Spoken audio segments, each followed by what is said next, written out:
Olá, queridos alunos do 7º ano do Colégio Franciscano Santo Antônio. Estamos aqui, né? Eu vou estar explicando aqui agora aí aqueles slides que eu passei para vocês, né? Falando sobre renascimento cultural, lembrando que é uma definição clara aí, né? Sobre um processo que vai ter uma transformação desde o renascimento comercial. E aí a gente vai ver que o crescimento da burguesia, eles vão estar muito ricos, então vão financiar muitos artistas e aí vão fazer obras belíssimas. Então a definição aí que vem no segundo slide, movimento cultural artístico, que rompeu o padrão vigente da época, né? Porque rompeu, porque ele tem uma transformação desse pensamento. Antes tudo era ligado ao aspecto religioso e agora vai ter tudo ligado à natureza, vai ser muito mais amplo, né? Vai ser uma cultura laica, onde a religião ela vai ter o peso da informação, mas não vai ser a base de tudo, né?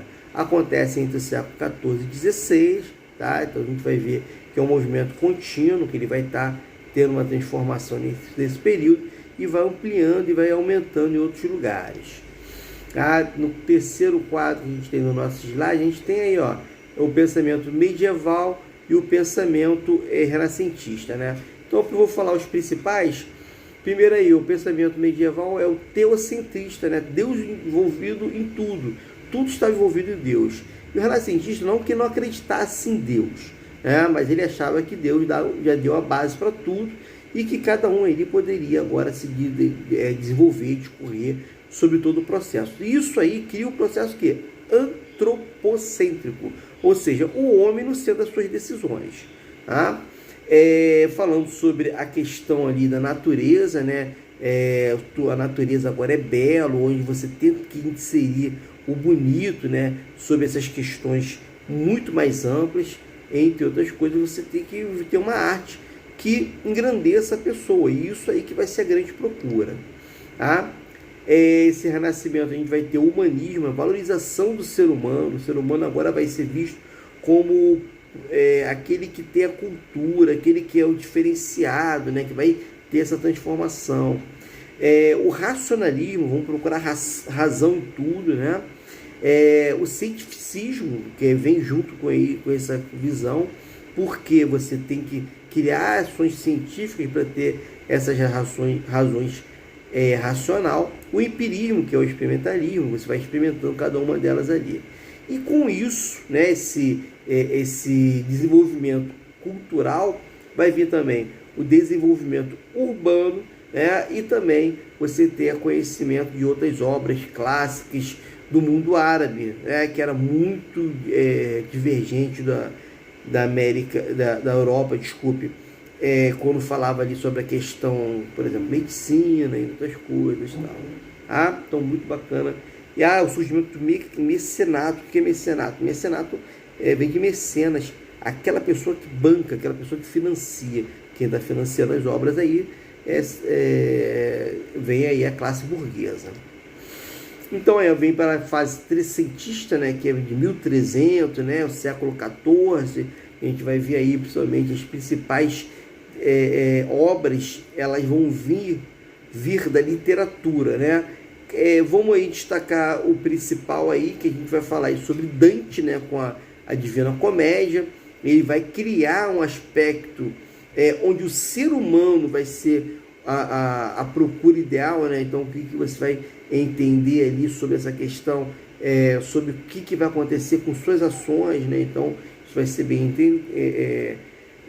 característico. E na pintura de Giotto, né, que vai falar sobre destaque sobre a figura de São Francisco de Assis, né, que é até o tema da nossa escola aí, né? Então logo depois a gente vai ver a figura aí, ó, São Francisco pregando aos pássaros, depois Lamento de Maria ao Cristo morto, tá? Ele é obra de Giotto. Vê aí, perceba bem que uma transformação também que a gente não vai que a gente vai perceber nessas obras é que essas obras já começam a ter uma profundidade, né? Então você vai ver que lá atrás tem um morro, lá atrás tem um paredão azul, né?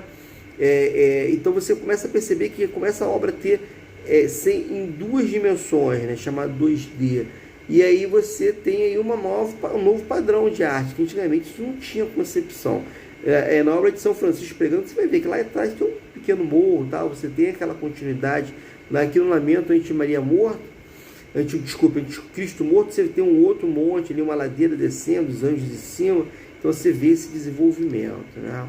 E aí cada obra aí, né, então no quatrocentista, né, que é de 1400, século XV, vai ter o fortalecimento da família Médici, né, que eram grandes mecenas ali da região de Florença, virou um grande centro comercial, e olha a arte aí também dentro desse aspecto crescendo também. E a gente vai ter Sandro Botticelli, né, com a figura, a alegoria da primavera, e Nascimento de Vênus. Nascimento de Vênus, da grande obra aí de Botticelli, que aí já mostra a profundidade bem maior, você já vê o corpo da mulher, né, que antigamente era uma coisa pitoresca, tinha que tudo estar escondido, agora mostra sobre a beleza desse aspecto, né? E aí vão crescendo outros, né, que chega a questão de Leonardo da Vinci, né, que vai ser um dos grandes nomes que a gente vai ter aí, né? Eu acho que ele com Michelangelo vão estar transcendendo tudo sobre isso aí, né? Ultrapassando, né? Sobre essa questão. Então a gente vai ver aqui, a primeira obra que a gente tem aqui é a obra de Gioconda, né? A Mona Lisa, alguns dizem que é um autorretrato de Da Vinci, né? Então a gente vai perceber sobre esse aspecto, mas é a obra mais clássica do mundo, né? A gente vai ver ali Mona Lisa como vai ter esse caráter aí misterioso, ninguém sabe se ela está rindo, se ela está séria, e lá ao fundo ali, nessa profundidade, mostrando ali um quadro que puramente simples, né, mas que tem um aspecto extremamente, digamos assim, uma qualidade excêntrica, né? E ao lado a Santa Ceia, mostrando aí a figura de Jesus com todos os apóstolos ali presentes, né? E lá ao fundo, né? E aí dá essa impressão maior de profundidade. Você vai ver ali essa transição entre o que a gente tem ali, o que a gente pode caracterizar, né? Entre outros aspectos, lá no fundo, a sala se diminuindo e tal. Aqui em cima mostra como é que ele fazia, né? Esse homem aqui cheio de pernas, cheio de braços, mas nisso ele calculava, né? Ele também era engenheiro. Ele calculava para saber se o tamanho por exemplo, o tamanho das pernas estava de acordo com o tamanho aqui do tronco e cabeça, tá? Então isso aí é uma forma de cálculo que ele fazia, tá? Cinquecento, né, que é 1500, nós já temos a figura dos papas mecenas, né? E aí vai criar várias figuras ali.